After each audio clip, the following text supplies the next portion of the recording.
I think he can hear you, Ray. Don't move. It won't hurt you. I feel the need for speed. Ow!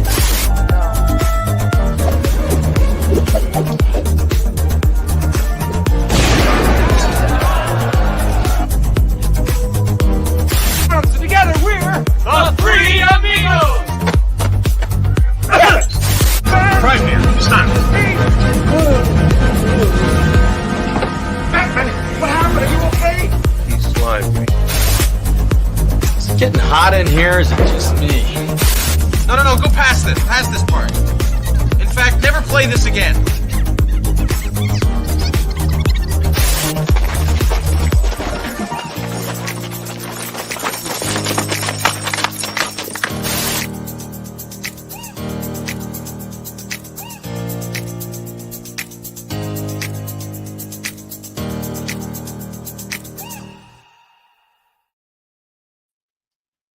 Hello and welcome to a special episode of After the Weekend.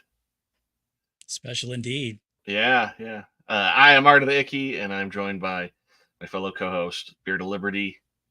How you doing tonight, sir? Doing pretty good. Looking forward to getting into this. Yep. Well, we normally over on After the Weekend do not review R-rated films, but with all the hype of this movie we're going to talk about, we just couldn't help ourselves. In fact, we dedicated most of this month to our rated films. Yes, we did. We did a lot of them this month, and we definitely broke our one of our main rules around here. But oh well, rules are made to be broken. We are sans JT tonight. He unfortunately has not seen this film yet, so I think once we say the spoilers are coming on, he's going to stick with us until that amount in the chat. But we are joined by another friend of the channel, and he's backstage. He is definitely ready for this show tonight. Let's bring him on. Got our good buddy, Hello. Tom, the Rogue Attraction. How you doing, sir? I'm doing okay. Still healing, but I'm doing good. Zort's been very he's got cabin fever. I need to get out of here. I was going to say stir crazy. He's a very social being, and he can't stand staying at home. Healing factor didn't come with that tunic you got on. No, I literally walked into a Hot Topic the other day. I was talking. Okay, so I had a friend over. I think if you watched After the Weekend, you know who she is. She was behind me replacing Zort for a little bit on Saturday. What's Saturday, right? Wait. Yeah. Why, if you watch After the Weekend, you should know who she is? Well, because she popped in the stream. I don't know if the other people watch my channel. If you watch my channel, if you watch your channel, you should know who she is. Yeah. So my friend Belle came over, and we went to like the Dead Mall on where I am, and the Hot Topic had one left, and the sleeves zip off. I don't have the sleeves on because it's hot here, but $70 for a hoodie. It was a little bit pricey, but there's a story behind it. Past couple of days, me and her were talking because my mom came down to help while I'm recuperating with my dog and everything like that. And we were talking about my high school, and I used to wear Mac Gear jeans that were zip offs. So used to zip off to shorts, and then you could zip them off to be like capris. And then I saw that they came out with the zip off hoodie for Deadpool, for Wolverine and Deadpool. I'm like, oh man, I have to get that. And they had one left, and it was my size. I'm like, all right, I guess I'm spending $70. Tom just confessed he has a thing for zippers. No, okay. Look, I was always the constantly hot kid in the wintertime.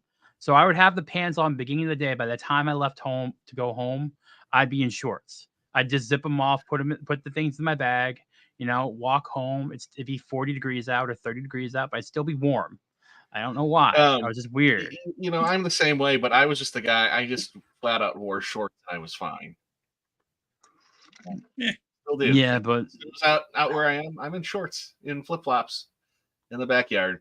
playing with the dog and the kid. Well, hey, I'm so glad you're feeling better. I know it's been a rough for you, but it's great to have you on and join us for tonight. And I probably should have said this beforehand because JT always does this, right? We are after the weekend. If you're new here, so if you like what we do, if you enjoy tonight, please consider giving us a subscribe, and that helps us out, as well as even follow us on the social media links you can find in the description of the stream. And yeah, with that, we'll say hello to the chat. You got it. Aaron, thanks for coming by, buddy. Not gonna lie, every time Aaron comes in, I have to remember Key and Peele on how to spell Aaron, because I always want to spell it with 2 R's, not 2 A's. Aaron. Aaron.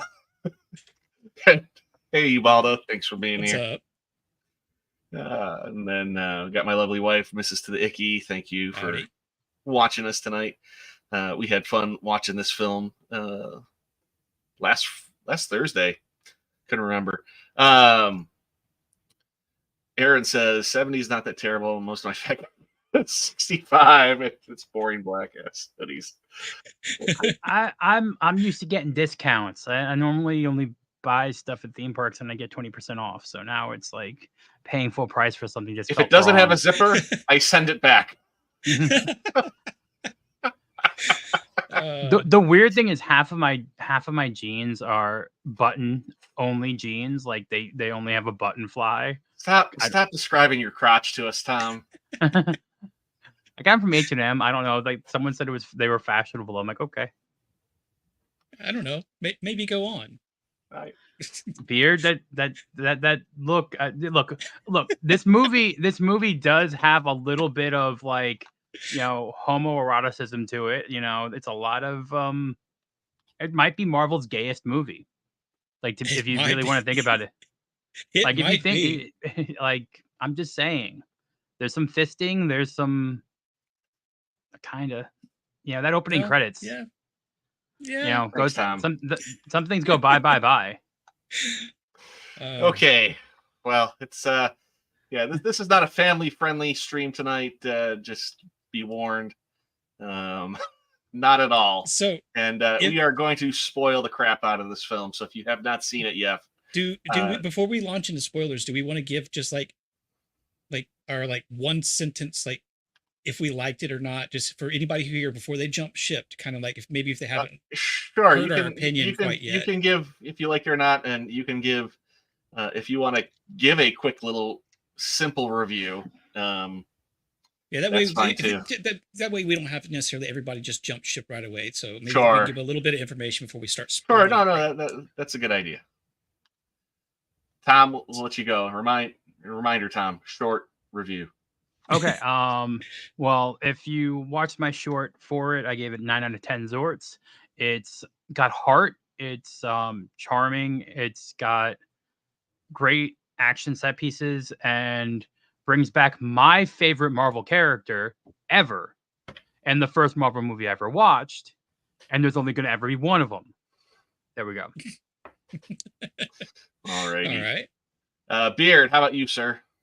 I think I rank it like an 8.5 out of 10, but I'm kind of picky. I rarely ever give anything a 9 or up. So that's pretty high for me. The story can be a little bit disjointed, but it's a Deadpool movie, and that's kind of how Deadpool's brain works. So it didn't bother me, but I understand that it could possibly bother some other people. I think most of the comedy really landed with me. And it's really kind of a weird buddy cop movie where the buddying doesn't happen until really late into the game, but it's a lot of fun, and I recommend it. All right. I've got a lower rating for this. I actually gave it 8.5. I still stand by that. I still thought it was a great film. Had a lot of fun. I am describing this as Marvel's Planes, Trains, and Automobiles in terms of the plot and the characters and just kind of the relationship. But a lot of fun. The cameos are phenomenal. I will say the villain is a little on the weak side. I almost kind of feel like they whether they had that person or not wouldn't really have kind of changed a whole lot of the film. You know, I almost wish there kind of would have been a little bit maybe more memorable villain there, but it's still, I think it was great. Go check it out if you haven't seen it yet. If you love the MCU and if you love the Fox films, that's another good reason to go watch this one. So Yeah, there we go. But with that is our spoilers warning. I should have made a spoiler slide. I forgot all about doing that. So JT can get mad at us later. I mean, it's in the title. It is. But here, there you go. Spoiler There we go. warning. We're gonna get into it. Let me bring this thing up. Yeah, But, you'll have to click that every now and then just to remind people. But yeah, I'm trying to remember a little bit of how it goes because there's a lot to take in with this. That's true. But I want to say we open with Wade time traveling, kind of talking about using Cable's device to go from timeline to timeline. I think they might have skewed some things around with how they note the timelines in this film, but he shows up to meet Happy Hogan and to kind of ask to become an Avenger. And this has actually one of the cooler Easter eggs because you notice the picture in the background. yeah, Look who's covered over. Yeah, there's a lot going on. In fact, there's a date noted on I think a newspaper, and it's before the events of Infinity War kicking off. It's like the week before when this happens. But that's the weird thing because if it's the week before Infinity War happens, the dates, but Spider-Man's covered over to show that people forgot Peter Parker. So they have Iron Man's helmet purposely covering over the picture of Tony and Peter from the science thing from Endgame. Well, that was from No Way Home, right? Or Homecoming. No, that was from Homecoming. No, but the picture, he looks at the picture in Endgame, right? And everyone supposed to have forgotten who Peter is. But that might be too deep of a cut there.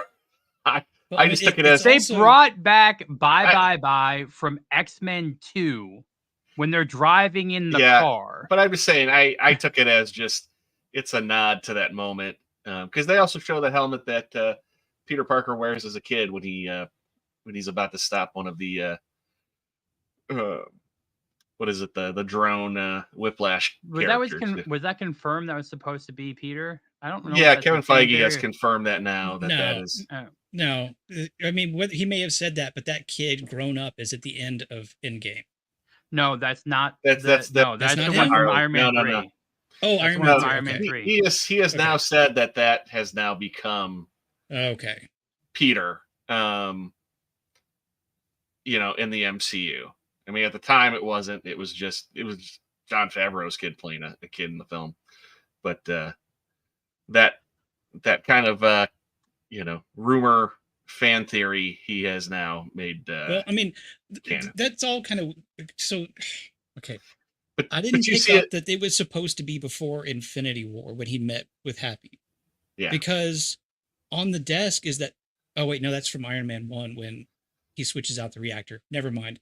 It's been a while since I watched Iron Man movies. He gets the proof that he has a heart from Pepper in the first. I very much. I'm getting all my movies mixed up. Well, I was gonna say I very much took it as it was just Easter eggs galore in the room to really show that he's there in the MCU because he's meeting with Happy. But if you didn't have all that MCU, despite the fact they say that it's Marvel 616, which is not the MCU. Yeah. That's where it's kind of wonky. But if that wasn't, if the room didn't look like that, you could almost go, was he meeting with Foggy Nelson, which is another character Jon Favreau played. But you have you get to see some of the helmets of Iron Man from his time in the MCU. You see the suitcase armor.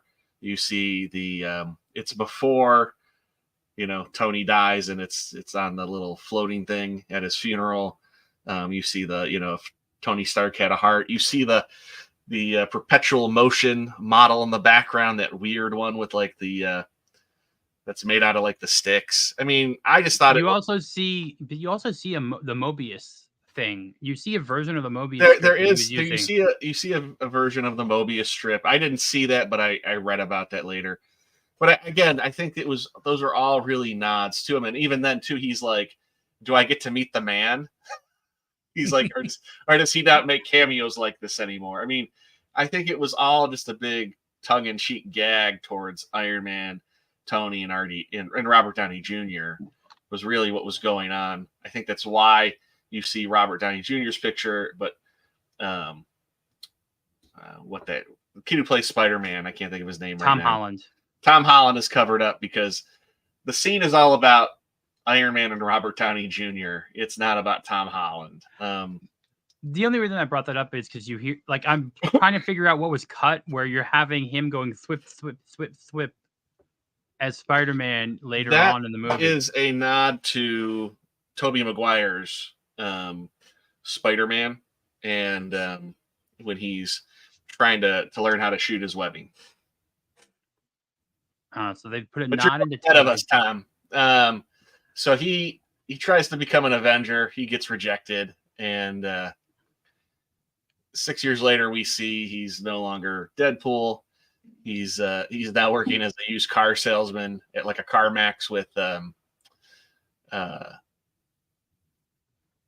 what's his name? Peter. What is his name? Peter Pool. Peter. Peter. Sorry, I jumped ahead.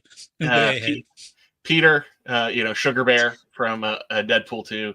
You also find out that him and Vanessa have broken up, but are still friends, and it's a surprise birthday party, and he's kind of become majorly pussy whipped with the fact that he's broken up with Vanessa. I mean, like, it's such a an odd storyline for this, because like he literally just went around and fixed everything in the time thing, and it's like, okay, well, where's the next big bad to pop up? Oh, the X-Men don't want me. Oh, X-Force didn't work. Oh, the Avengers don't want me, or at least the Avengers in. So they are now saying that Deadpool's universe is Earth 616. So that's Deadpool's universe is Earth 616, not the sacred timeline that the MCU is in. So I think he travels to Earth 616 because it says Earth 616 when it opens up into Happy's office. Yeah, that's the confusing part. Is I don't know if that's an intentional trying to take over the main comic book universe with the MCU, or if that was a mistake. Because the MCU proper is 1999-99. Yeah, and again, it could be a mistake on. I mean, it seems like they would have known better at this part because they made a continuity timeline error with Spider-Man. Because his universe proper is the one in which Logan eventually dies in. But the problem I have with that, Logan dies in like the future. So what timeline? It doesn't make sense because Logan dies. So did he go to the Logan timeline to get Logan? No. I think they don't make it very, very clear, but I think what happens is the TVA pulls him out and says that your anchor being whatever their excuse for ending that universe dies. So eventually Logan will die, but they pull Wade out of it before that happens. So they're already going to go ahead and prune it because TVA exists outside of time. So past and future means nothing to them. And that's a good point. So then I see that he jumps forward in time because he doesn't believe that Wolverine could actually die. And that's when we get that opening scene. Okay, so that makes a little bit more sense, putting him in the Fox proper timeline. Yeah. Right. So I think his universe proper that we see right here with his group that he's trying to save is not the MCU universe proper. But we're skipping ahead here too. Yeah, sorry, we're all over the place. I'm trying to keep it the beats of the film and trying to just get you guys to remember what happens in those moments. But we'll get to that. I mean, you kind of brought up a good point there, but yes, like you're kind of saying, them breaking up seems a little bit weird, but she wants Like, him to do. She wants him to do something good with his life, but he's holding himself. I saw himself as holding himself to such a high standard. He Yeah. can't. He just he's too no hard on longer was there himself. for her, so they drifted apart. It's not so Yeah. much they like broke up with each other; they just drifted apart because he was trying to be a normal dude because he kind of thought that's what she wanted. But And anyway, she just really wanted him to be truly who he was. right? But it's very soul crushing for him. But yet he keeps it together. You know, he's got kind of everybody from the past couple films. You know, that he's been close with. Colossus is there. You see Shatterstar. Dopender, Shatterstar. Shatterstar was kind of funny because they joked about him being a douche, but Peter's there. Yeah. Buck is there. And then Negasonic and Yukio are there as well. And you know, he just talks about how much he cares about him. But he hears a knock at the door, and it's the TVA. And he assumes they're strippers. Poorly Yep. dressed. That's when we that's like the first part where you're like, okay, we are in for a hard very R film. interesting. Yeah. And like the other thing that's, I mean, the first Deadpool you had less of this, and the second Deadpool, and I know in the comics he's bisexual, or they think like they say he's bisexual. pansexual, I want to say. Yeah. That like, I tried to warn people like that haven't seen it. I'm like, yeah, don't take the kids. I see a lot of people taking their kids, and this is not the type of R where I could say you could take the kids where it's just violence. Like this is much more than that. Like 15, 16 and up. Yeah. And even then, or a very precocious 12-year-old that knows. Yeah, I don't know. Oh my God, not even that. Maybe 14. But so he gets the TVA shows up. He doesn't really know who they are, but I forget it. You see the line in the preview. It's a slightly different take, but they pull out the pruning stick. They fire it up, and he's like, "Whoa, whoa, whoa, whoa! Is that supposed to scare me?" Just the beat of it. It's pretty good. And then, in the film, it is definitely a pegging joke. Yeah. And then it's Well, let's call back to the first movie. Mm-hmm. No, International Women's Day or whatever. It is. There's so many callbacks, but they end up pulling them back to the TVA headquarters. And again, you see this in the trailer where it's Mr. Paradox played by what is his name? Wasn't he Matthew McFadden? McFadden? The guy who played the Tick? This gentleman here, here, am I wrong? right here. No, that's not who played the Tick, but he's pretty good British actor. He's Mr. Paradox, and he's like, Mr. Wilson, appears you soiled yourself while you were passed out. And he's like, I wasn't passed out. And he's kind of figuring it all out, but clearly he knows who the Avengers are. They don't really get into it, but again, Wade Wilson being able to break the fourth wall, he's going to have quite a bit of knowledge of universes in general. But essentially, he gets pitched, you're destined for something great, and we can have you become an Avenger and part of the Avenger timeline. And there's even a moment too where you see they've replaced Loki and they put Deadpool in Thor's arms, and Deadpool's like died. He's like, what's going on? Why am I dying there? Why is Thor holding me? They're like, oh, we showed you too far ahead. Sorry about that. And that's a great joke that gets repeated throughout the film. But there's so many throwbacks. Even I forget what exactly he said, but there's a point he's like, "What's your purpose?" And he's like, "To be held by Thor," or like hugged by Thor, or something like that. But basically, they're trying to recruit him into the MCU universe. Yes. But into the Avengers universe, but he takes it as being recruited to the Avengers because he's Deadpool and can't focus on anything. He just focuses on immediately what he wants there. What's in front of him. Right. And there's not a whole lot of meat here. They get him a new suit. They get him new weapons, and specifically they say adamantium swords, because otherwise the fights would not. He's like, yeah, send me to the armorer. I need need a new suit. That's to where he's like, I'm Marvel Jesus. Yeah. But and you see a little bit of the armorer like gearing him up. But in this montage, there's a lot of ass grabbing and Yes. um, It's like your tailor is fantastic, but he's definitely a predator. yeah, with the white glove treatment there. Overall though, it gets to the point where Paradox just kind of drops the line like, yeah, we saved you because your universe is going to die. And then that's what, like, when the fun stops with Wade, he's like, wait, what? Well, he goes, you can't go back. He goes, once you go to the new universe, you can't go back, and explains to him that and this is where, watching the first season of Loki kind of helps out a little bit, but at the same time, they just try to explain it as simply as possible, where, if you lose what's called an anchor beam, it'll throw the timeline out of whack. And you see it breaking down. Yeah. Well, this timeline is breaking down, but it won't die for 1,000 years. But this guy, wasn't it over 1,000 years? Like, didn't he say like, he said within 1,000 years. Oh, okay.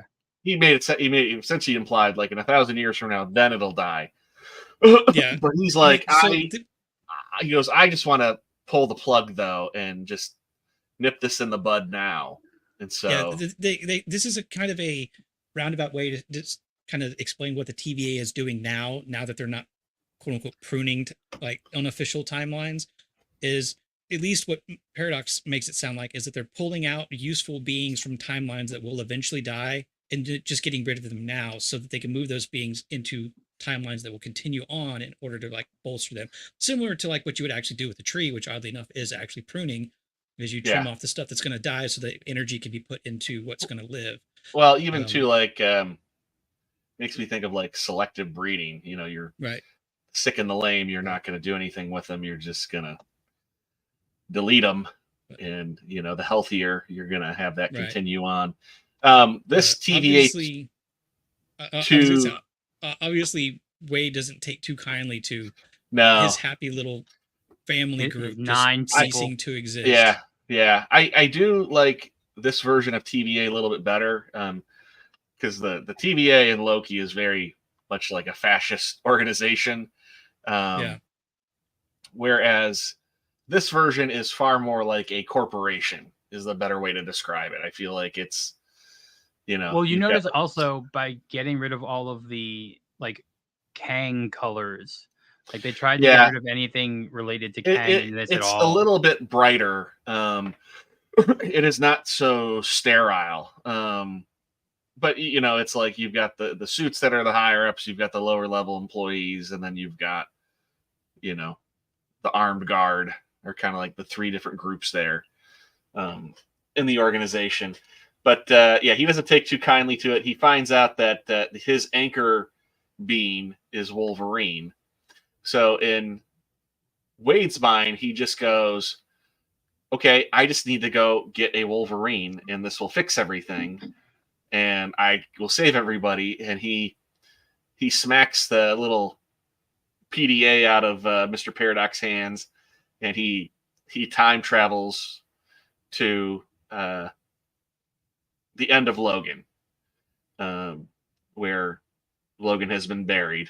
And they make a comment about not desecrating Logan. And then they do. And then he does in a most shocking way. He digs him up and he pulls out a adamantium corpse, a decayed Hugh Jackman corpse. I mean, it looks closer to a Terminator skeleton. Right. But and then the TVA shows up and he proceeds to have an opening credit scene. Yeah, the opening. You finally get the very opening credits. violent opening credit scene. Played to Instinct's Bye, and he kills all the TVA people with bits of Logan's adamantium skeleton. How did he break off the pieces though? Like he broke off the rib. Like I'm like, how is he breaking off the adamantium rib? If it's the lower ribs, it's only connected to your spine. It's not like welded to your sternum or something like that. It's still adamantium all connected together. It's like all coated. Well, I know, but the connective tissues wouldn't be between the bones. Like the ligaments and tendons wouldn't be adamantium coated. Yeah, but somebody it's a say bone? skeleton. Let the romance begin. Romancing the bone? Well, no, I'm No, just saying it's like no. breaking. He can't break the adamantium. Well, That's the whole point. So how and does he I s- break that one rib off in the beginning? That was gonna- like I was- curious about. Tom, it's a comic book movie.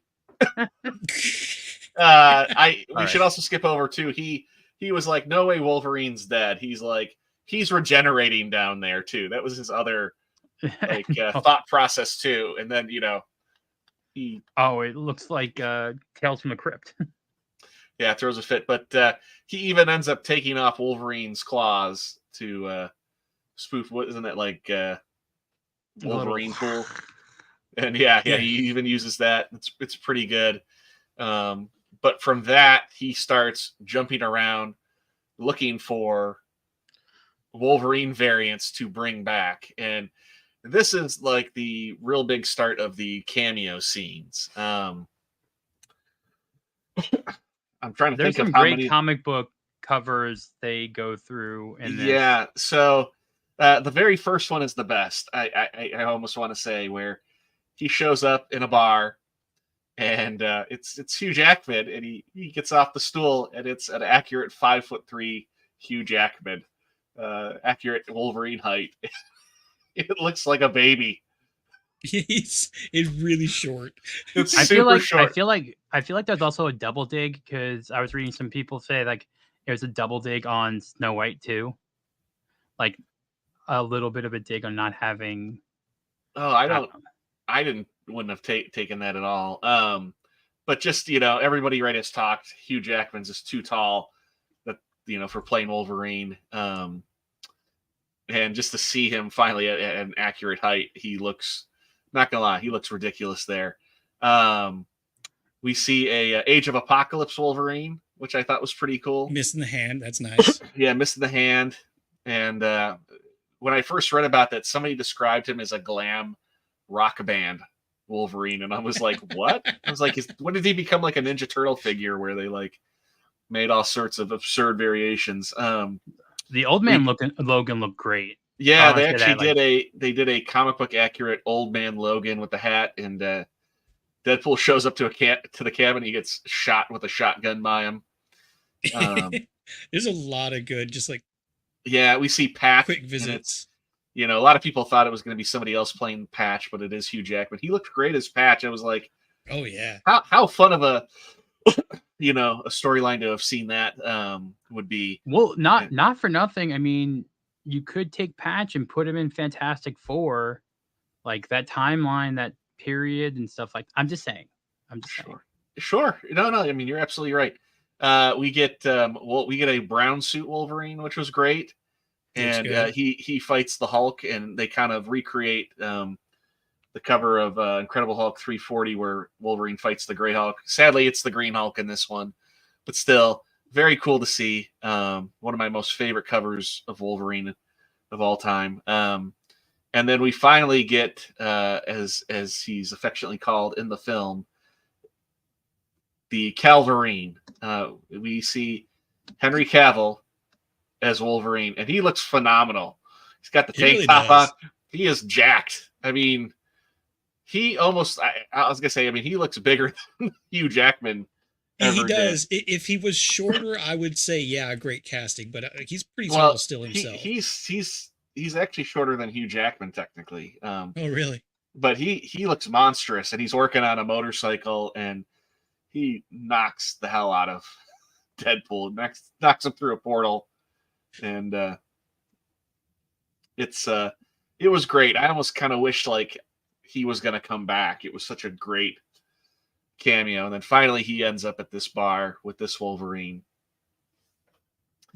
and drinking his sorrows away. Yeah, and you see a lot of this again in the trailer. We don't have to describe too much, but this Wolverine ends up passing out. He kills a bottle of whiskey, and then as Wade's about to pick him up, he notices somebody has some pajamas on underneath his clothes, and brings him back to the TVA.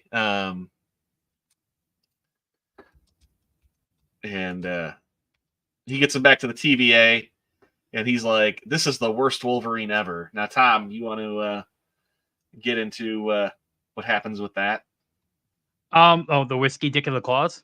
Well, no. When he gets back to the TVA, because everybody sees that in the preview. But what happens afterwards? So he takes him out of his clothes. He's got the suit underneath, which is like, full on yellow, blue. He has on what Tom has on.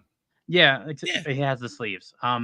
And they bring him into Paradox, and Paradox, it doesn't freaking matter. You brought us the worst Wolverine possible, like, and even like, I just find it like that starts the whole argument between Deadpool and Paradox and Wolverine, and Paradox is finally just like, frick it, and he does the whole little zappy zap to the whatever stick it's called. They sell them at Disney. I never bought one. The pruning stick. The pruning stick. Come on, calling a pruning stick. It's like, can you be? Well, I don't know what it's called, but I mean, yeah, I know. I'm just saying, being pruned. Like you do take the tree metaphor as much as possible. It's not Yggdrasil. It's not North. Like, I don't like the idea of like we have to be like pruning like gardeners. But so they both end up being transferred to the wasteland or the void. That's what they call it. Whatever exists at the end of time, where everything goes to just get eaten.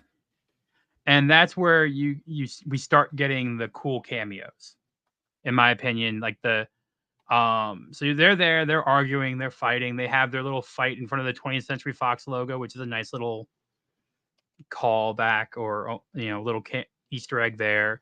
And they're fighting each other, and he's finally like, wait, I can help you make your universe not suck.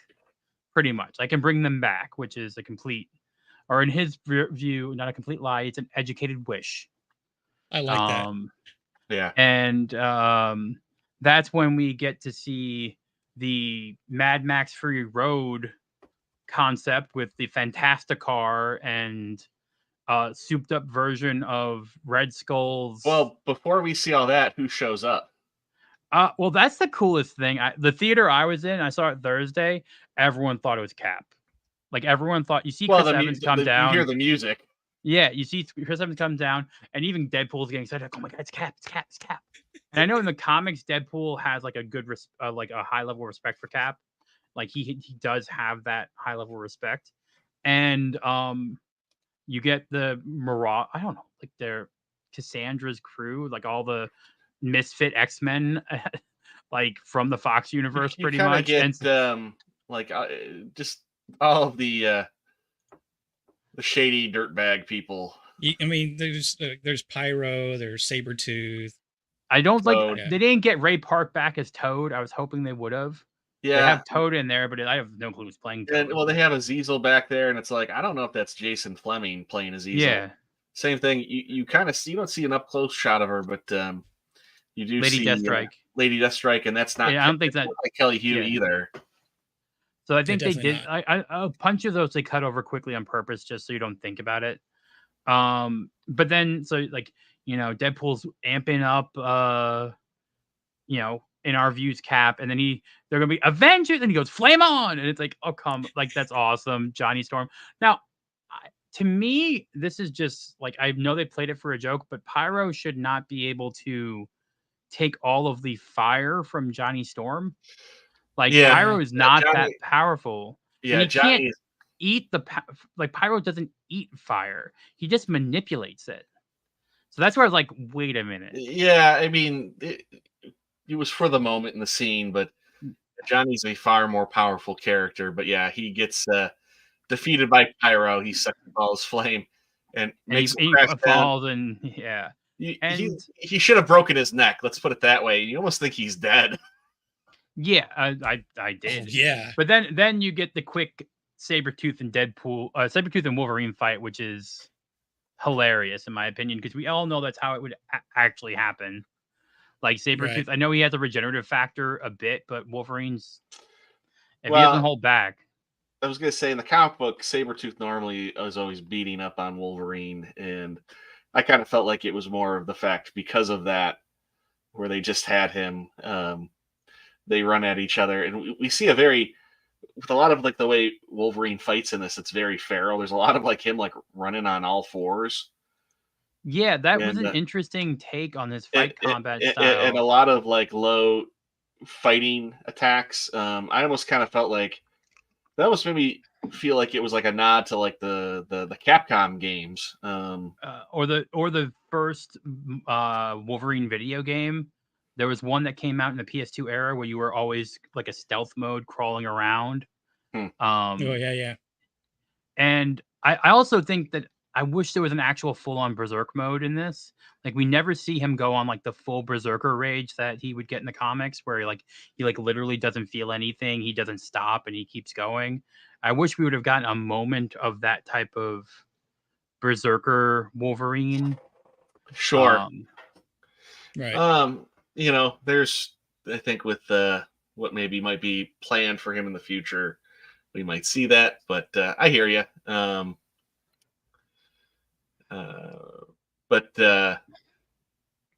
Yeah, no, it was a great fight to just see that. I mean, I kind of when I saw that in the previews, I mean, I kind of knew it was coming with that fight.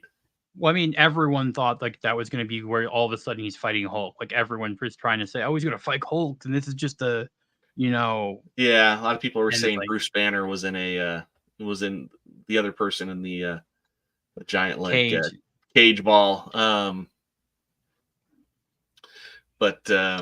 And from there, yeah, they get brought back to the dead Ant-Man, which is a callback to the comic book, which is Pym Falls.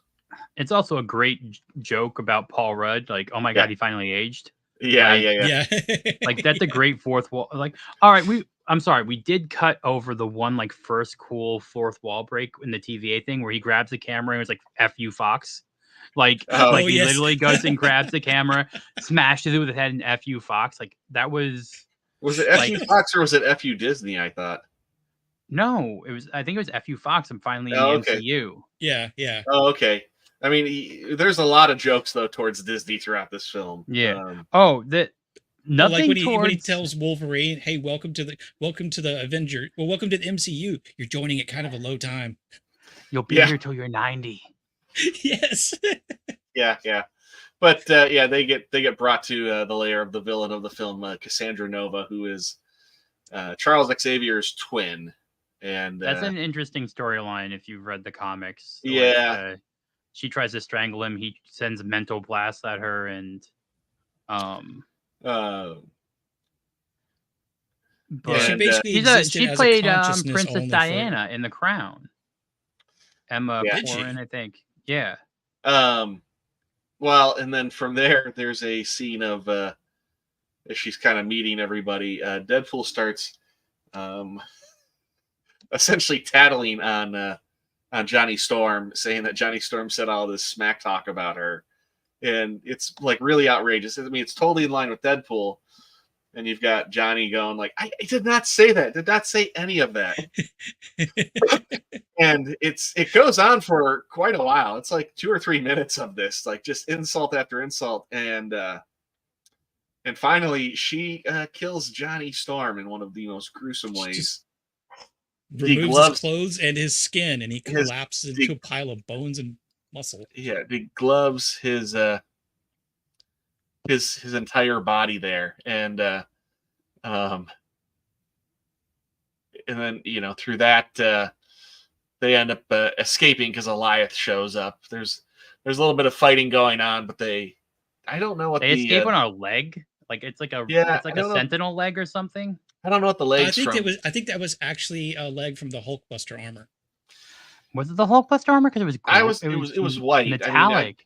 I wasn't sure what it was, but they get on some kind of robotic leg, and somehow they're able to launch a rocket on it, and they kind of blast themselves out in a way to escape for the time being.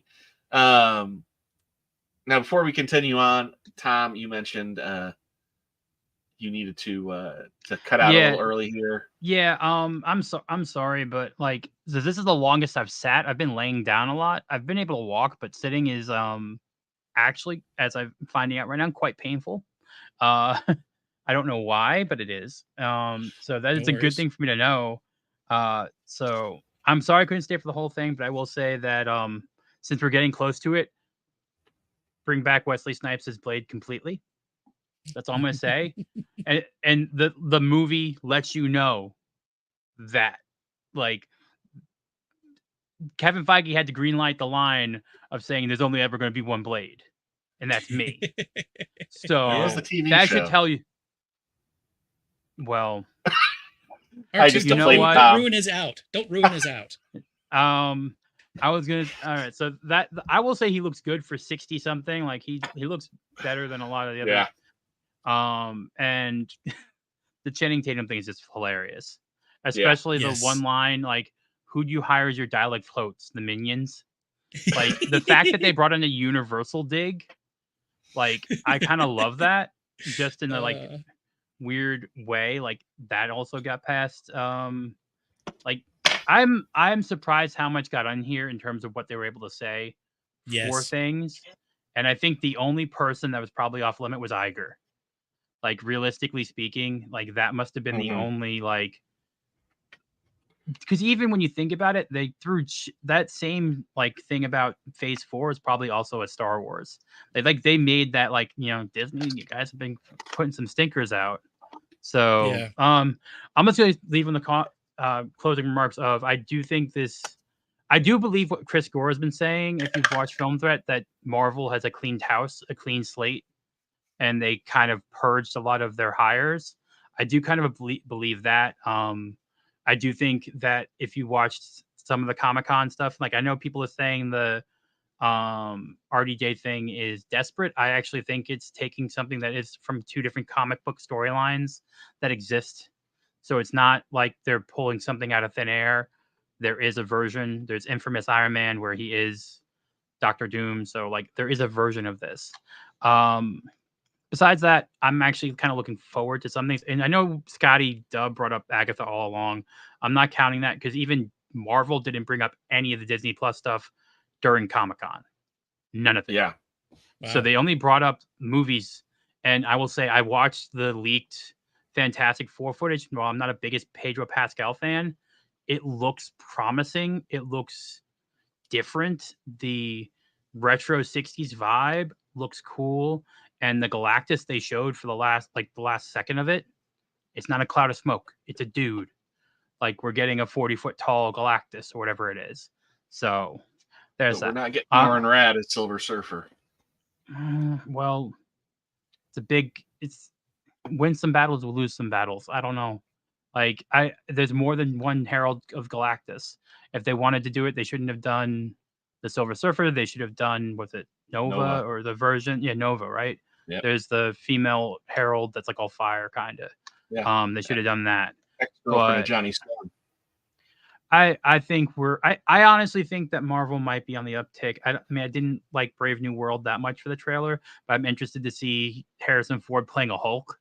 So like that's kind of just, he's a grumpy old man anyway, so I'm just kind of curious on how that's going to be. But Deadpool and Wolverine is definitely point at people as the Hulk.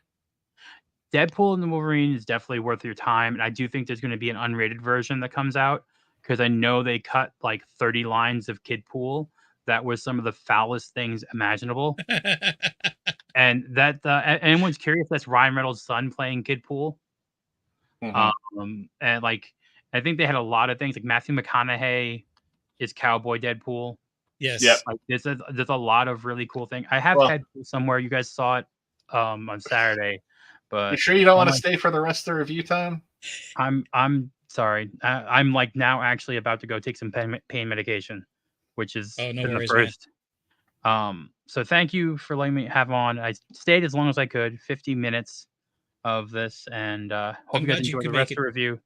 Yeah. I'm glad my computer held up better than me. It only went down to 90%. So thank you guys. Enjoy the rest of the review with them, and bye. Thanks, Tom. Take care, man. Be sure to check out Tom's channel, The Rogue Attraction. You'll find the link in the description of the video below. But appreciate him being here. Always pick on poor Tom. But to get back, after this moment, they escape and they run into a variant of Wade known as Nice Pool.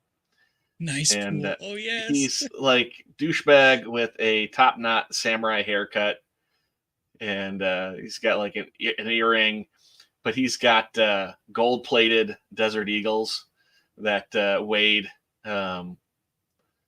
like drools Desperately over. jealous of. Yeah, and also too, he's the owner of. That's who they actually first encounter is Dogpool, this hideous little dog that Wade really likes a lot, and he lets the dog lick him far too long on his mouth. Oh yeah. I think that comes actually later in the film. That's later But on. yeah, they borrow Nice Pool's car, which is a Honda MVP or Odyssey, Honda which is Odyssey. which is a throwback to earlier in the film when he's selling used cars. Yeah, I swear I have it. And We're about to get to this scene. Yeah, they Wolverine's kind of slowly warming up to Wade a little bit, and well, Wade, sort of. What sets this off is, oh wait, you're right. He is warming up because Wade said something about later on. He's like, yeah, if they can fix your timeline, and he slams on the brakes. Goes, what do you mean if? And that's where we have the back and forth where he says, well, it wasn't a lie. It was an educated wish. Yeah, an educated wish, and it's the best way to describe this fight. Because then he says some stuff to Wade that really, like you can't see Wade. It is a fantastic line, like series of lines. It's very mean, but I could completely understand Wolverine just unloading everything on Wade at this moment, and then especially when he gets to the end, he goes, and it's God's biggest joke that all of us will die, but except for you, you never will. And there's just the Merc with the mouth is just silent for a minute, and it's actually oddly weird to just see him sitting there not saying anything. And then like words out of his mouth were like I'm gonna Wolverine said something like, are you gonna cry now or whatever? He's like, I'm gonna hurt you really bad. And then the van fight starts. The best way I would describe this though is anybody who has had a brother, whether you're the older brother or the younger brother, this is very much how I would describe it. It's like a fight between brothers. But imagine that you could stab your brother and shoot him without killing him. Yes. Is what they do. They all while fighting in the back of a Honda Odyssey. And this is the point where there's a little bit of debate on whether or not Wolverine was supposed to have the sleeves all the way through the film. And I've seen enough evidence that I think he was, but the reaction was kind of negative. So I think they used this fight here to have an excuse for them getting torn off. But this is where he loses the sleeves and kind of gets a little bit more comic accurate with his arms out. Well, he's had sleeves before, but yeah, it's more traditional for him to be sleeveless. But yeah, it's a pretty brutal fight. From there, they I'm trying to remember, how do they stumble upon everybody? They basically beat each other senseless in here and are passed out side by side in the back of the van. And then a mysterious character approaches it and gets in the van and drives off, and they wake up in that little. Yeah, that's right. I was like, I could not remember how they do it. Yeah, they wake up in like this cave, and it's got all these things from other places you see, like the Hulk's bed from Ragnarok, and then in walks Elektra. Yeah. Wesley Snipes' Blade. And like Tom said, he still looks good. And he looks phenomenal. I mean, even Elektra, she looks great. Jennifer Gardner. And then we get and he looks phenomenal. Yes. We get Channing Tatum. Gambit. And he's got like the face cowl on, and he's done up just like the animated version, but well, even like the comic book too. I mean, it's great, and he's got this like over the top Cajun accent that you can almost not understand. He needs a translator for a translator, like in Hot Fuzz.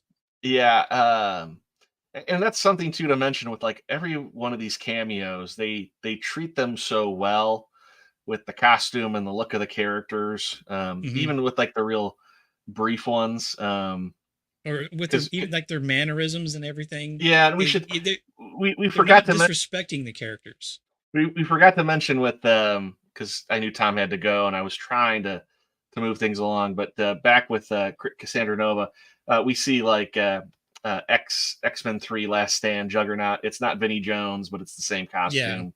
We see the Russian from the Punishers, one of the henchmen, um, in there as well, and I feel like there's a few other people you can kind of tell in the background, but you don't like you. There's that Like you Callistro. said, uh, She's there's to Lady the left of her. Deathstrike that's not the same actress. Kelly But Hugh, yeah, yeah. yeah, yeah. And yeah, that Ray Park was not that version of Toad too in the film. I've heard people say that it is him, but does not look like him at all. Anyways, we're going back. So they meet up with them. They call them the others, and there's even a callback. There's like, well, we're short one person. There's Johnny, and Wolverine Yeah. knows what happened because Wolverine like chewed him out for like, you got that poor guy killed for no reason, and he's like, Johnny's out there somewhere. I'm sure he's fine. And Yeah, there's a little bit more back and forth, and then it's some like when they're trying to before they get to the point where they're trying to get him to get pumped up and go help them out. I think that's when X-23 walks in because yeah, she's the last one to show up. She's the last one, and it's the X-23 from the Logan timeline. Yeah, but grown up, played by the same actress. Same actress, and it's a really nice nod. She you kind of know it's her because she wears the same glasses from the film. She keeps the sunglasses. But during this kind of time period, Wolverine is just drinking himself ridiculously, and they're all gearing up to go attack Cassandra Nova again. And it's really just to help Wade get out of there. It's like if we can get only one person to succeed, we win. Yeah, basically, like he talks them into just like, you could just sit around here and do nothing, and you could try to accomplish something, and like even if it's your last stand, be the heroes that you always have been, that kind of thing. And so they just like, all right. I think they talk about too about how she can get them back to their timelines too. Yeah, if they beat her. Mm-hmm. But yeah, they have only one. Oh, yeah, because they asked me about like Magneto's helmet. Surely there's a Magneto around here. She killed him. Oh, okay. But what about his helmet? She melted it after she. Oh yeah, she melted it after she killed him. That's right. Yeah, that's right. And then they're like, Juggernaut's helmet. Yeah. Except he's not going to give that up very easily. So yeah, they're just going to go have a good old fashioned brawl.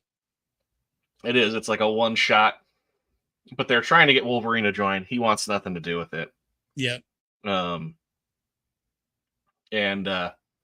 he's just drinking himself silly, and he's sitting outside a campfire, and X-23 shows up and talks to him. And she's like, you remind me of him from my timeline, and he's like, I'm not good for anything, and I'm the wrong guy. Exchange. Yeah, and she ends it with, you always were the wrong guy. And they left out where in the preview she says until you weren't. Yeah. But that clearly, strikes a nerve with him, and they're barreling towards the Sandra Noah's base in the Honda Odyssey. Torn up Honda Odyssey. Yeah. Yeah, they've got Blade has got some of the Punisher's arsenal. He's got an AT-4 rocket launcher. I almost thought something was going to happen to him when he was in the sunroof like that. I don't know, just the way the film went. And I'm like, yeah, is he going to get bisected there? But they do. They have this brawl, and you kind of see everybody fight each other, and it's pretty cool. Like especially Channing Tatum as Gambit, and he's doing all the card tricks and charging them. Oh, that was fantastic. It was. There's really even very briefly in an overhead shot, you get to see him fighting with his staff. Yeah, he's fighting with the staff, and we see X-23 take on the Juggernaut. And she basically pulls a Wolverine versus Sabretooth that we just saw. Yeah, with a little bit more effort. It's against his ankles. Though Yeah. I do kind of wish that they had put her in her version of her costume, since she was an older version. Like maybe she did one up because she was, remember she read the comic books and you saw the Wolverine that Wolverine costume in the comic books. She lives in a world where she would have had to have been hidden. I know. I'm just saying it. I kind of would have liked to have seen her in a costume. It would have been kind of a neat. Yeah. Because everybody else was in their costumes. Do you know what I mean? Like, well, there she was in street clothes. They were in what we had seen them in their previous movies before, and she was dressed more like what she had been in her previous movie before. We had never seen Gambit before. Well, yeah, but I think that it would have taken away from what we also kind of skipped over, the why Wolverine. Well, Logan still wears his costume. Yeah. Like him not being there to protect the rest of the X-Men, and that being something that the professor had always begged him to wear to be part of the team. Well, all of them refused. Everybody loved. You said Cyclops, Jean, Storm, Hank. They loved. And so once he let them down and they all died, that's why he would always wear it and not take it off. It's like he owed it to them to wear it. Yeah, it was a little interesting on what happens to the X-Men. We do see that preview of the row of like the giant gravestones. We don't ever see any names on them, but he just said he's like, I went and got drunk one night, and the humans showed up to kill mutants, and I kind of thought that was just odd, just because it's like, who are the humans? Because it wasn't like it was just regular people. I mean, you kind of got a hint it was some organization. Yeah. But he came back and they were all dead. And that's kind of how he failed his world. Yeah. He lost all the X-Men. But yeah, we see him pop out at the end of everybody jumping out of the van. He's stuck in like the way back underneath like the rear seat too. Yeah. Like, I don't know how the heck he fit underneath there. But him and Wade go attack Cassandra Nova. And while this has all been going on too, we learn that Pyro has got a connection to Mr. Paradox in the TVA, and he makes a deal with him to kill Cassandra to get him out of the void.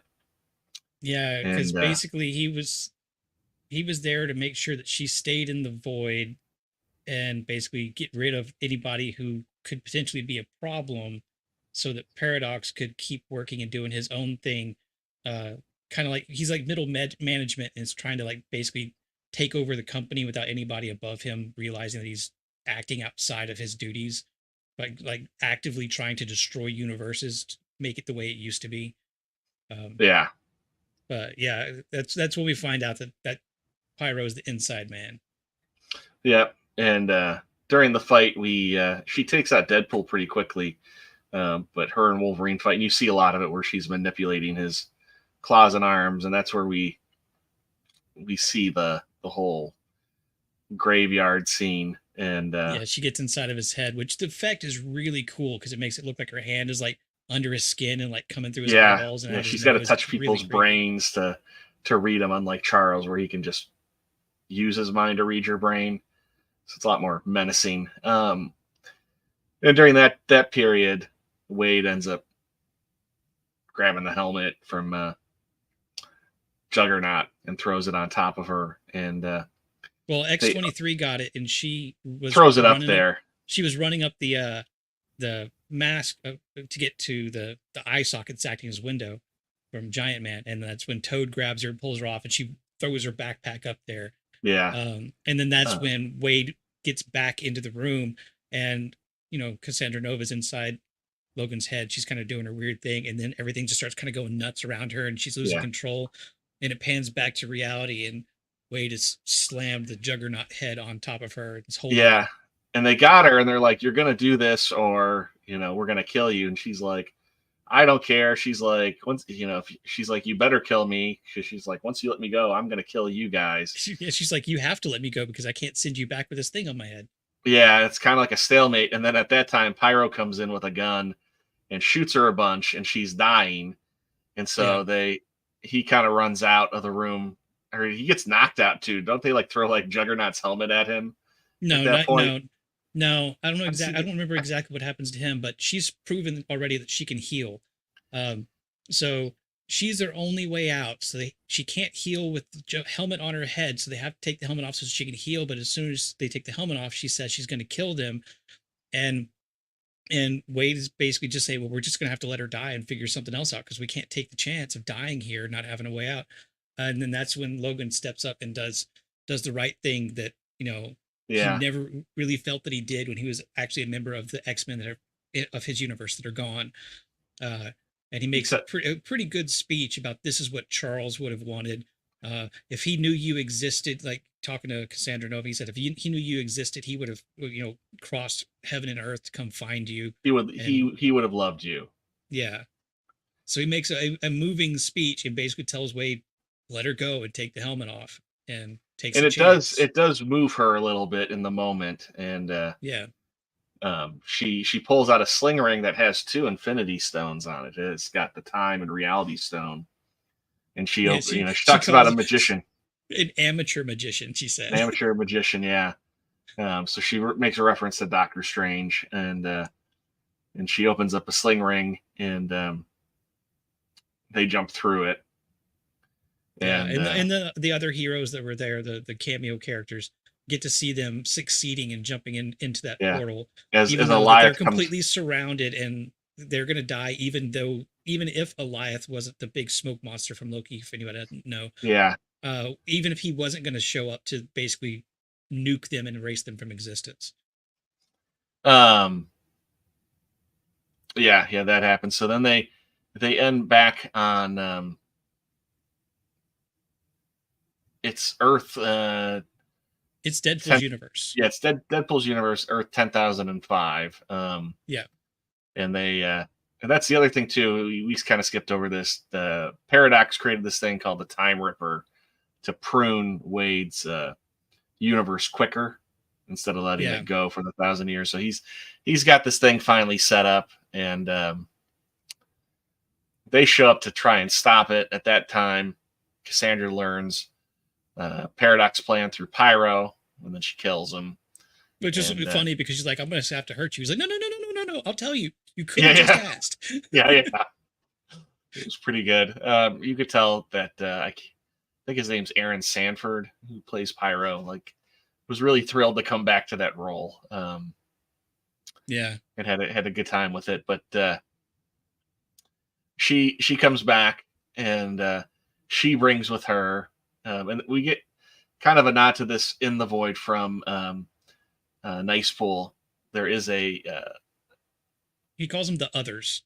The others, but there is a Deadpool clan group, and that's who she brings back with her to keep Wolverine and Deadpool busy. And it's a lot of them. It's led by Lady Deadpool, who's played by the rumors was Blake Lively, and let me tell you, seeing her walking up wearing Deadpool's outfit while I haven't watched this entire thing, watching Ryan Reynolds in Deadpool's outfit made me feel a little bit weird. It's like, oh, you're like Ryan Reynolds, a lucky man. I'm just, huh? Yeah. But yeah, you've got a lot of them. You got Kid Pool, Inez Reynolds. You got Head Pool, played by Nathan Fillion. Cowboy Pool, played by Matthew McConaughey. Baby Pool, Welsh Pool, Canada Pool. Yeah, I would say Ryan Reynolds' youngest kid voiced Baby Pool. But as they're walking through and they're kind of gearing up with Nice Pool, Wade essentially lets Nice Pool get killed, and it's really, he does it intentionally so he can get Nice Pool's guns and own Dog Pool. Well, at first I think he really just used him as a human shield so they get to cover, and then he's like, all right, how long does it take you to regenerate? he's still smiling, he's got blood comes out, he's like, regenerate. I can't. He's like, okay, we're gonna get through this. I promise, we're gonna get through this. All right, you're gonna live. You're gonna live. He hugs him, and blood squirts out. It's like, all right, here we go. Oh yeah. And he just uses him as cover to run over to the other side. He get over there and he's like missing his head and everything. He's like, no. He starts doing like chest compressions and blood just squirting out. And Yeah, uh, it's Wolverine brutal. picks up Dogpool and just holds it above the car, and everybody stops shooting because they can't shoot the dog, and he uses the dog as a shield, walks over calmly. Yeah, to get over the way. He chews out Deadpool for like, what'd you do that for? You know what you did. He was like, yes, but look, and he pulls out the 2 gold desert eagles we see in this picture. Pistoleros. Gold-plated desert eagle pistoleros. Yeah, and then we get the Madonna song, and they walk out, and we get we don't have a picture of it, but Wolverine throws the cowl on. Oh, it's so And good. he's like, "You've been hiding that?" It's like, whoa, you just saved that for special occasions? He's like, yeah, this is still the same. And then he still the same. he asks, he's like, no, I for killing mostly. he's like, "How much wind resistance do those BJ handlebars get?" Yeah. But it's a pretty cool fight where you see. But I can find a picture It's of that. kind of like almost like like the way it kind of pans. It's like a hallway fight scene from left to right as Deadpool, and it's kind of tough to track Deadpool because there's so many other Deadpools. But Yeah, they Wolverine just mow through all of the other Deadpools. and Wolverine does like a lot of like interesting moves where he gets like on all fours, and he even has like a not very graceful like attack where he like gets on like the cab and then he like rolls off of it. He even grabs one of the other Deadpool's Desert Eagle 50 cals and shoots one of them. Like, I thought that was really cool. It is as brutal as you might think. Yeah, and then after they get through them all, they think they're done, and then they all start to regenerate. They're all like, yeah, there's the damn it. There we go. There we go. Yeah, this was so cool to see. I mean, oh yeah, to that pose this right is there. They get through everything. They go through a bus. They burst out and they're like, all right, now let's go back and take care of this thing. And everybody gets like, oh, and then that's when we get Peter a Pool. fat Deadpool, which turns out to be Peter. And apparently, every Deadpool has their own Peter in their universe, and everybody loves Peter. And Peter Pool. And then they're like, everything's fine. He's got a Peter. Yeah, it's like, oh, this guy's with me. This guy's with me. And then like there's like a brief thing from Wolverine that I may have misheard it, where as they start walking into the group of Deadpools, he goes, "I'm with him." I'm just kind of like, yeah. And all while this is going on, Cassandra Nova has taken over the Time Ripper, and she's taking all the energy out of it. And it's like essentially like supercharging her and increasing her powers. So Deadpool and Wolverine, she's going to use it to I don't know if she wants to destroy everything. Yes. Except for the Void, and rule over the Void. And have that be her universe. So Deadpool and Wolverine go down to stop her. There's a bit of a I'm going to sacrifice myself to save the day. Yeah, no, because I'm going to do it. They find out that it's being powered by a stream of matter and a stream of antimatter, and you have to basically connect those to short them out. And the phraseology used by Paradox is that's enough energy to destroy either one of you. Yeah. And what happens is Wolverine says he's going to do it because I have nothing to live for. But Wade does. But then Wade tricks him, and he goes to do it. And then Wolverine he says like, he asks him like, why would you want to? You have everything that you need to live for. He's like, can you quote something that like Paradox said earlier? It's like Avengers didn't become heroes because they wanted to. It's because other people needed them to. And so, and then Wolverine ends up breaking down this like this thick metal door. He gets in there, and so Wade's got his hand on one of the pieces of energy, and then Wolverine grabs the other one, and then they kind of like hold hands, and because it's too far away for Deadpool to get to, and he's reality is starting to tear away around Cassandra Nova, so it's essentially rapidly approaching. He's they cross the streams and reverse the polarity. Yeah, well, he's burning from the inside, and then Wolverine pops in, grabs his hand, and then jams his claws in the other one, and they kind of yeah, they've made jokes about like one of the first times somebody sees Wolverine, like he says, "Oh yeah, he usually has his shirt off. You might not recognize me. Like he usually has his shirt off or something Oh like yeah, that." As soon as that energy goes through him, his entire top pops off and it like focuses in on like hairy abs and everything. yeah, Deadpool's looking down like, "Oh, yeah. Like, well, and then when they they survive, they come walking out like everybody in the room is like drooling over his abs. yeah." The women, the men, everybody. But I mean, yeah, before they come walking out, Paradox is trying to save his own skin because the head of the current head of the TVA, which is I don't remember her name from the Loki series, she shows up and he's like, "Oh, you should have seen it. They went out like heroes. I told them that it was going to kill them, but they said no, they were going to do it anyway." And everybody's believing That's him. great. And then they just come walking back in and like, "Yeah!" I almost expected him to say, "We Guardian of the Galaxy that thing," Yeah, with yeah. it. Hunter B-15 was her name. Yes. And Uh, she yeah, she arrests Paradox and then tells Wade and Logan that what they did stopped the timeline from deteriorating. And Well, it stopped all of reality from being destroyed, but Wade's timeline still is going to. And like then he kind no, of like it stopped Wade's timeline from deteriorating. She well, no, specifically, he has to put a pitch up for that because they find out that he's from a timeline that's supposed to end. And so it's not going to end immediately, but it's still going to end.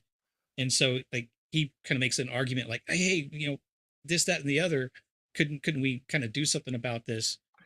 Um I thought and, he does that when he's talking about getting the others from the Well, he void. he does, but I can't remember if Okay, Peter. I think Peter Poole like runs in at the end of there too and and, tries to and, be and like, she drools all over Peter Poole, but yeah. But I mean, because when they first find out that his timeline's going to end, like they react like, "Oh, well, it's going to have to." I'm going to say you're half wrong and I'm half wrong, and you're half right and I'm half right. Mm, we'll find out. Yeah, watch and tell us in the comments who's wrong, who's right. Yes, Maybe, we like should I have said, gotten to we this both. point before Tom had to leave because he watched it more recently than us. Yeah, he probably would have known. But yeah, Wolverine gets to stay in that timeline, and we see Laura is back with him. So we don't see the others make it back, but it's kind of implied that That they found some place for them to go, even if it not necessarily was their original universe. yeah. Well, it sounds like everybody got to go back to the original universe, other than they were able to take Laura to this one, because Which her may or may Wolverine. not be her original universe anyway. Yeah. But because her Wolverine is dead and Wolverine Yeah. has nobody, the Wolverine's hanging out with Colossus, and I'm like, it seems like Wolverine would be reacting differently to the Colossus being right there. But yeah, I mean, I kind of took it as the others, Blade, Elektra, and Well, it's Gambit are possible safe. because they don't really touch on it. It's insinuated that there is the sacred timeline after the events of Loki, but that timeline factors in multiple universes, whereas in the Loki series, it was the single universe in the eradication of all the other Yeah, ones. but So it those, seems like that they're still factoring in other universes. So yes, it could possibly well, be. they all mentioned that they were removed from their timeline because they were considered that they would be difficult for it, and Yeah. that Paradox was the one that did it. But thanks, Jacob, appreciate it. And then I guess we'll end it with the last scene. The last scene. Oh, I guess we'll mention too that, say, doesn't Wade and Vanessa get back together? They reconcile. It's suggested because like Logan leans over and he's like shut up and go talk to the girl, like takes his drink away from him, was like, you just go over there. But Yeah. I'm trying to think, what was the middle scene? Oh, the middle credit scene was just a flashback and some behind the scenes from a lot of the Oh Fox yeah, films. it's a nod to the Fox films, and then the very last scene is it's Wade essentially exonerating himself because Johnny said, "I didn't say all those things," and we get a video clip of Johnny saying all the things that Deadpool said that he said. It is And so weird to hear it coming out of the man we've known as Captain America for so long.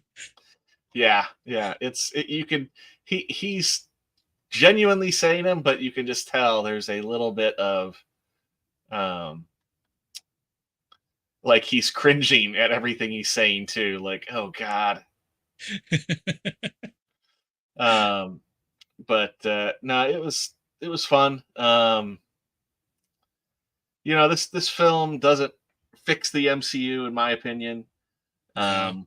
It doesn't really set anything up, but it was just fun to see these guys finally get together and have their own flick. As we were talking about earlier, this is very much, even though it says Marvel Studios, it's really a Fox film that was released by Marvel Studios. This is very much a love letter to the Fox films, which prior to to Marvel Studios, I mean, that was really our first MCU, and it was not perfect, but it was better than nothing. And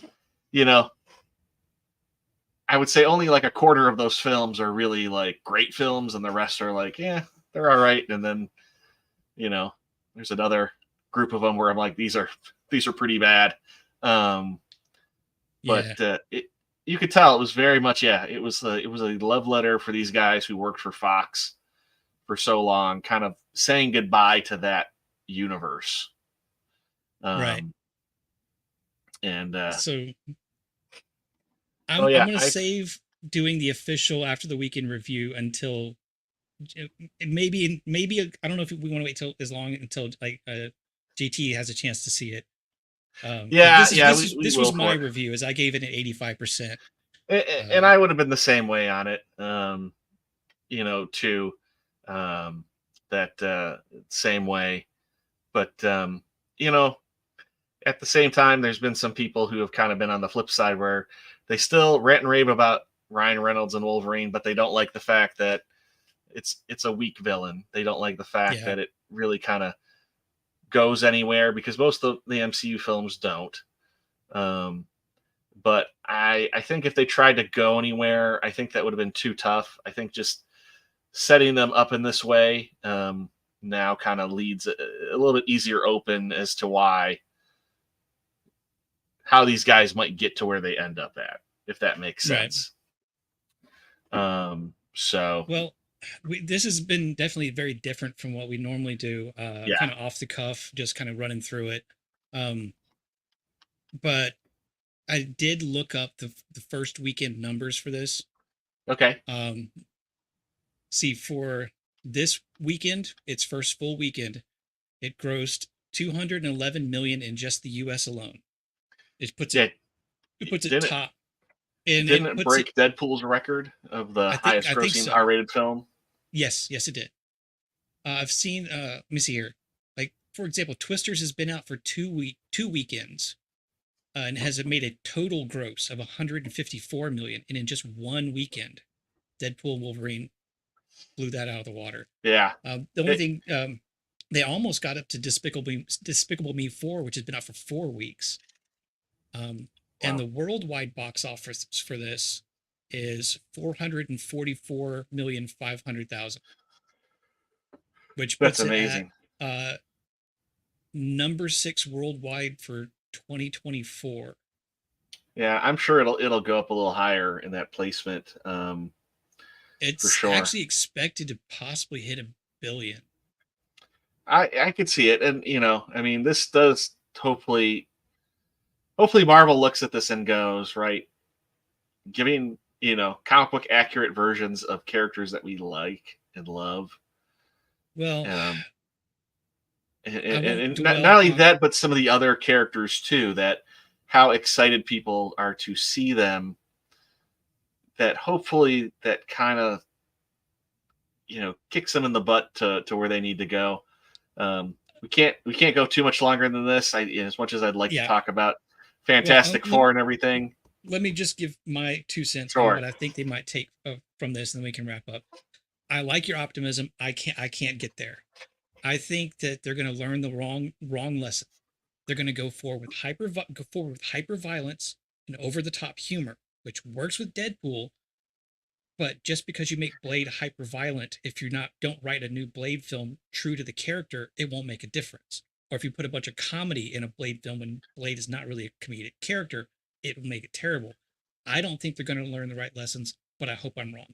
Well, I don't know if they will either. I mean, I have no idea because, again, looking at what's going on with Fantastic Four, I'm very confused there. But I'm just saying, hopefully somebody there is able to help steer this in not the direction of hyper violence, but just into the direction of, I hate to say it, comic books are for fan service. Do not, exert expectations or suppress them or however you want to say it. Subvert. Subvert. Thank you. I couldn't think of the word there. Don't subvert expectations. Comic book fans want to see what they read in the comic books, what was great storylines. They don't want to see reskinned versions of characters. They don't want to see the children of characters if they weren't anything meaningful. I mean, it's the most lazy thing to reskin a character in that way. Create new characters. But they want to see beloved characters on screens. They want to see those beloved stories. They want them, they're fine with them, coming off the page of a comic book. I mean, seeing Wolverine in yellow spandex, as impractical as that is, at the same time, we all love it. Yeah. I mean, it's not goofy to me at all to see him. It's awesome to see him like that.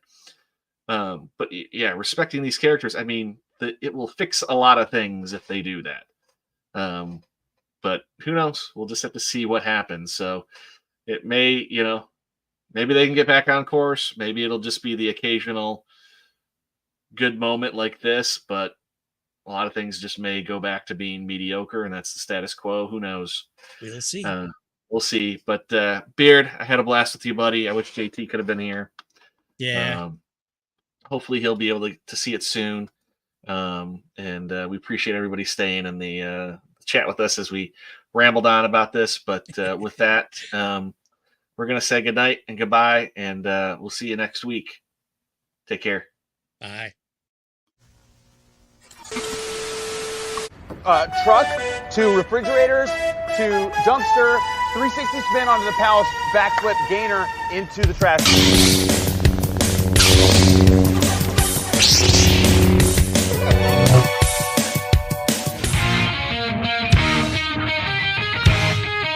This is it. Next. Big stuff. Just relax and have fun. Just gonna have fun with it.